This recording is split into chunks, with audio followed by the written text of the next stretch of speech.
Assalamualaikum warahmatullahi wabarakatuh. Perkenalkan, nama saya Mira Daniati SP. Saya di sini sebagai Kepala Jurusan Agribisnis Tanaman Perkebunan di SMKN 1 Tapu Hulu. Baik, untuk sesi kali ini kami di sini akan memperkenalkan atau memberitahu apa sih itu ATP atau agribisnis tanaman perkebunan.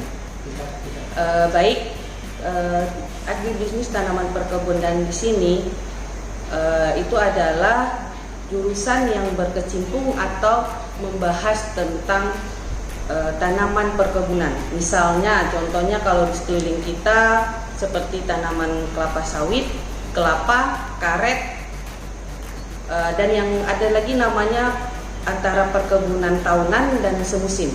Kalau yang semusim itu seperti tebu, tembakau, rosella, dan sebagainya. Jadi diharapkan anak-anak bisa membedakan apa itu tanaman perkebunan, tahunan, semusim, dan horti atau tanaman pangan. Baik, di jurusan kami ada 4 orang guru. Anak-anak akan mengenalnya atau nanti akan diperkenalkan di sesi perkenalan guru. Untuk pembelajaran yang akan kita peroleh itu di kelas 1 itu mata pelajaran dasar.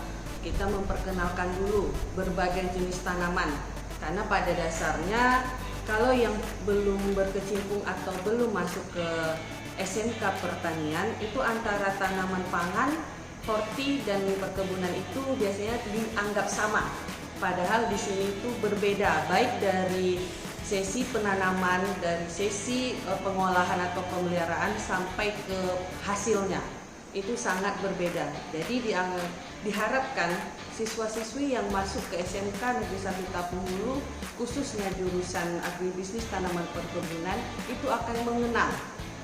Baik, setelah kita belajar nanti, kita akan diharapkan itu memiliki skill, mulai dari membuat benih, bagaimana mengolah atau menghasilkan benih yang bermutu atau yang berdaya saing bagus di luar sana. Karena banyak petani atau masyarakat hanya tahunya ini biji yang bisa ditanam, tapi tidak memperdulikan hasilnya di kemudian hari. Apalagi kalau tanaman perkebunan, kalau kita salah memilih benih akan merugilah sampai 25 tahun ke depan. Jadi diharapkan siswa-siswi ini dapat memberi atau membagikan ilmunya nanti, sehingga lingkungan paling dekat itu keluarga dapat mengetahui bagaimana benih yang baik, bagaimana cara penyemaian yang baik, bagaimana pola tanam yang baik, bagaimana pemeliharaan yang baik, sehingga nanti memperoleh hasil yang sangat-sangat baik atau memuaskan. Serta kita juga akan memperhatikan lingkungan. Karena banyak sekarang petani juga hanya mementingkan hasil tanpa mempedulikan lingkungan. Sedangkan kita itu harus berkesinambungan dengan lingkungan. Jadi bagaimana kita memelihara tanaman tetap mempedulikan lingkungan sekitar tanpa kita akan mencemari, sehingga nanti akan terjadi tanah kritis atau tanah tandus. Disinilah akan kita pelajari bagaimana mulai dari perencanaan, pelaksanaan, serta hasil pertanian yang baik dan melestarikan lingkungan. Pada tingkat kedua, pembeda SMK dengan SMA itu adalah di magang. Kalau sekarang namanya dia PKL. Jadi siswa-siswi itu akan dimagangkan ke perusahaan. Bagaimana tata cara pekerjaan di perusahaan, apa-apa saja yang dilakukan, bagaimana tata tertibnya, bagaimana pemeliharaan, pengolahan hasil di perkebunan, siswa-siswi akan dipelajari atau mendapat ilmunya pada saat magang. Itulah keunggulan kalau kita masuk ke tingkat SMK. Yang berikutnya, kita juga akan dapat kompetensi keahlian. Apa itu kompetensi keahlian? Pada saat ini setelah kelas 3 atau menjelang kelulusan itu di SMK itu ada UKK, ujian kompetensi kejuruan.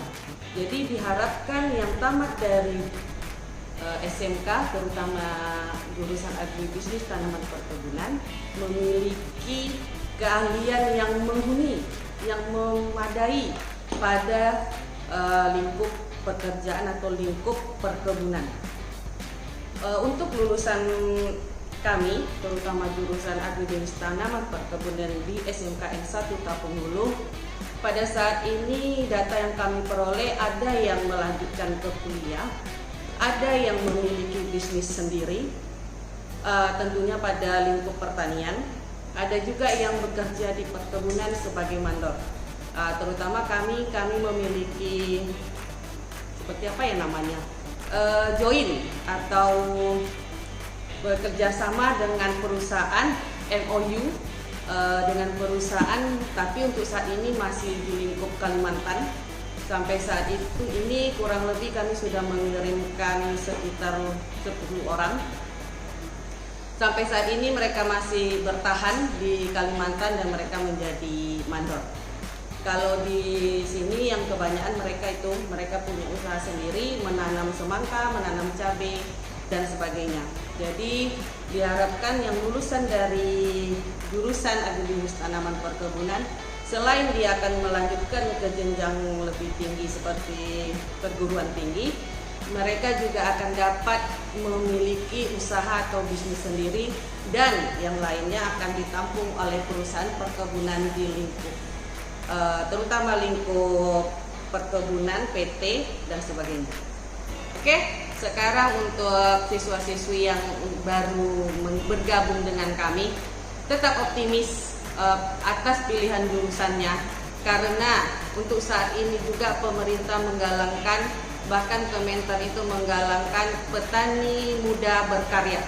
Jadi semoga kita itu akan nanti bisa berkarya baik di lingkungan sendiri, perusahaan, atau di Indonesia. Mungkin itu saja dari kami atau dari saya.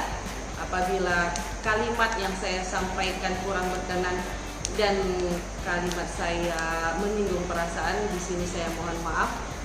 Lebih dan kurang itu yang saya sampaikan. Wabillahi taufiq wal hidayah. Assalamualaikum warahmatullahi wabarakatuh.